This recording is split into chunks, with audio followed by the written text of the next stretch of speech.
Thank you for tuning in to this episode of the Old Code Podcast, episode 23. No idea how long this one is going to be, because I always say that I'll try to keep it short, but then I end up rambling on a little longer than usual, so let's see how this goes. I have one primary thesis for this episode that I wanted to share with you guys, and that is that I want to give you permission, and I also want you to give yourself permission to do ordinary things extraordinarily. I'll clarify that by contrasting it with the base cultural assumption that we need to be doing extraordinary things ordinarily, which means that we're constantly doing extraordinary things. It's an ordinary occurrence that we are just going above and beyond what any expectation would be, whether you are assuming that you are able to have the most beautiful or attractive woman you've ever seen as your partner, whether you are assuming that you can make 7 figures a year. There's kind of a cultural assumption that without those things, you aren't great. You aren't doing a good job.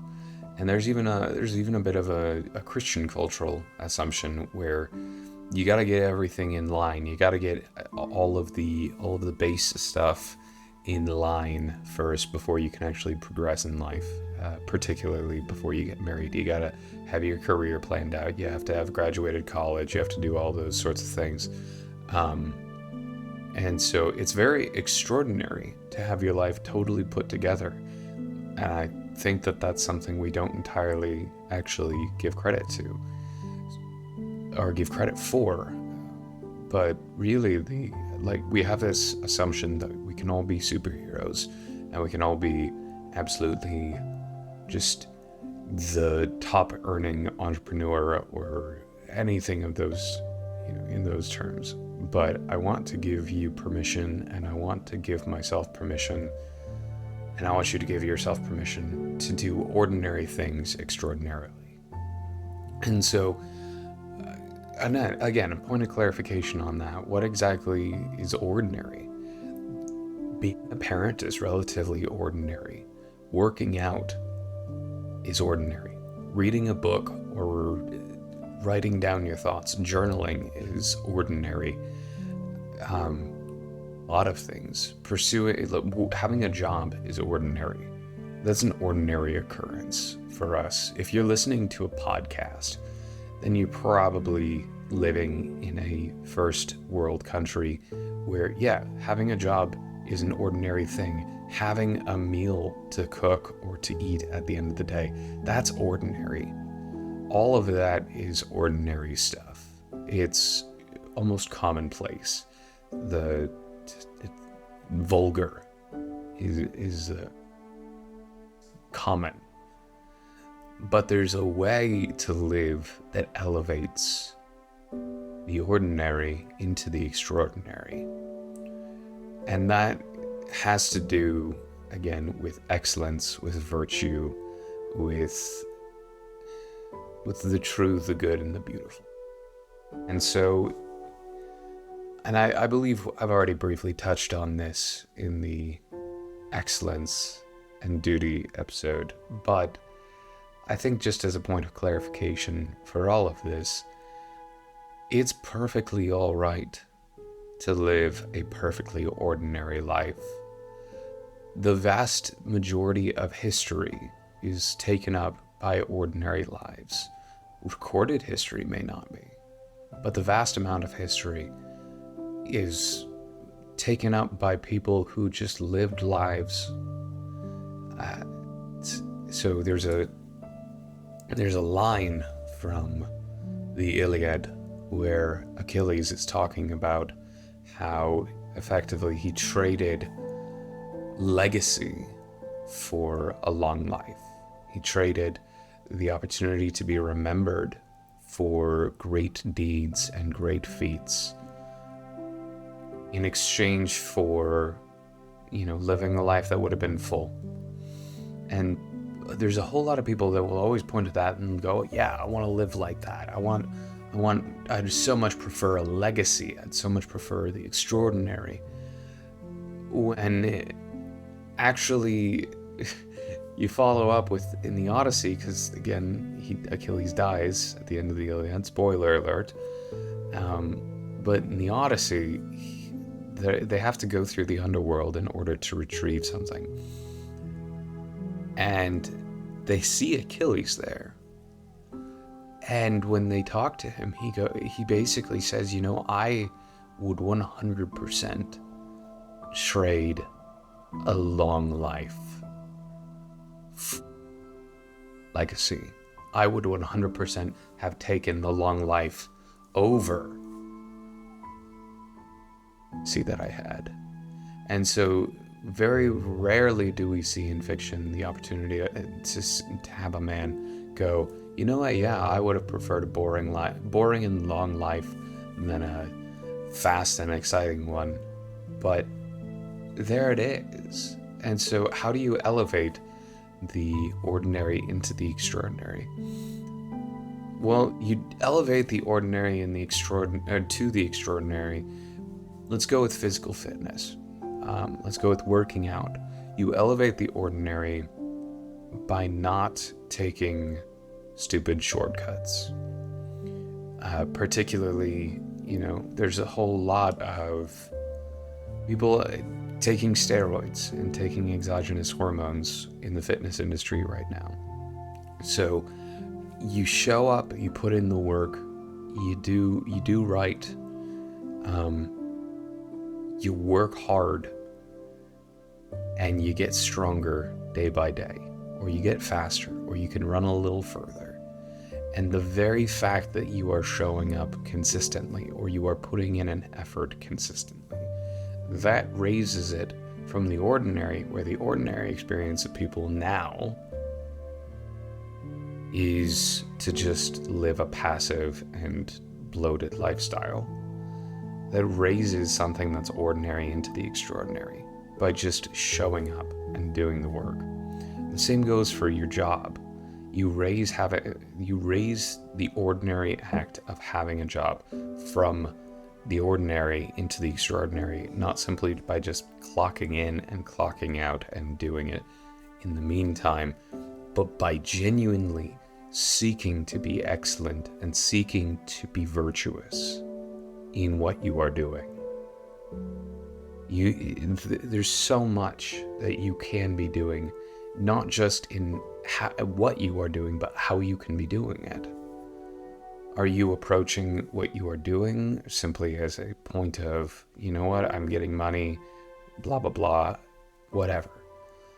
Or are you approaching what you are doing because A, you are pursuing something greater than yourself, or B, because you are providing for something that is greater than yourself? Are you providing for a family? Are you pursuing a worthy goal? So you can raise your professional life from the ordinary to the extraordinary.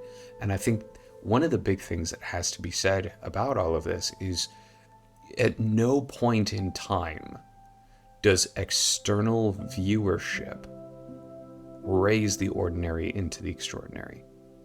When it says that when I believe it's Aristotle says something about how it's the self-evaluated life effectively is the self-evaluated life, the self-evaluated life worth living. He never once says, if your life is not viewed by others, is it worth living? So just putting ordinary life on Instagram or Facebook doesn't suddenly make it extraordinary. Posting about your life on Instagram doesn't suddenly make it ordinary. In fact, extraordinary. Sometimes it makes it quite ordinary, because if you are posting something on social media in order to almost snub people's noses in it, with the vast majority of, like I said, fitness influencers or money influencers or something along those lines. If you are in any way posting or publishing something in order to shame people and make people feel bad for where they are right now, and almost in a cult-like manner try to get them on your team, then that you are taking something that is extraordinary and making it incredibly lower than ordinary. You are debasing something that is supposed to be a blessing. If you are physically fit, that is an absolute blessing. If you are financially profiting, that is a blessing. But when you take something like that and you force it into the mold of shaming other people for their position, then you are taking something that is supposed to be a blessing to you and to others, and in fact making it a curse. So the vast majority of influencers today, in today's day and age, and not only influencers, but politicians do this all the time. Goal is to make you feel ashamed for where you are right now. And everybody is promising to be your Messiah. So you should feel bad about where you are, but don't worry, I can get you there to the next place. And what I'm trying to tell you right now is who you are today is capable of ordinary things done extraordinarily. Who you are today, I think it's James Clear, the Atomic Habits guy. Who you are today is capable of being 1% better tomorrow, and then 1% tomorrow, and it goes on and on and on and on. Who you are today is capable of doing ordinary things extraordinarily. Who you are today is capable of going and finding, whether or not you decide to use YouTube or a cookbook, you are capable of learning how to make an extraordinary meal. And there is nothing more ordinary than food. Who you are today can do extraordinary things because they're ordinary things, but done virtuously and exceptionally well. And that's really all I want to get across to you today, is just learn how to embrace the ordinary so that you don't lose sight of beautiful things that lie in the ordinary. And you can't garden without getting your hands dirty. And I think too many times people want the gold, they don't want to do the mining. So learn how to get your hands dirty in the ordinary things in order to find the extraordinary things, in order to do the extraordinary ordinary. That's pretty much all I got for you today. Like I said, actually a relatively short episode. I hope that this episode finds you well. Gave a plug last time for the fact that I am back on Instagram at the Old Code _podcast. I will see if I can change that to just the Old Code podcast, but we'll see. Mostly just trying to publish a little bit more and stay consistent with this. I hope that this gives you some encouragement today, because if you are writing a book, books are relatively ordinary, but when you write it well, that's an extraordinary thing. When you are trying to learn a language, there's a lot of people who have learned a lot of languages, and that's very ordinary. And the fact of the matter is that we know, especially from Christianity, we know that there's nothing new under the sun. And so pretty much at this point, everything you can try is ordinary. There's always going to be somebody who's had more money than you. There's always going to be somebody who can do something better than you. But the fact is that gives you the freedom to learn how to do it the best that you can possibly do. So, I think I'm done. I promise I'm done now. But yeah, so if you like this episode, share it with your friends, share it on Facebook or Instagram, Share it directly, though. Try to share it directly with people that you know, especially someone who you know is struggling this week, I would say, struggling with perfectionism or struggling with the cultural delusion that you need to your name. So if you know someone who's really struggling right now, they're on the quote-unquote grind, just reach out and let them know that it's okay to do ordinary things extraordinarily. Anyway, this has been the Old Code Podcast. I'm your host, the Professor. Thank you for tuning in.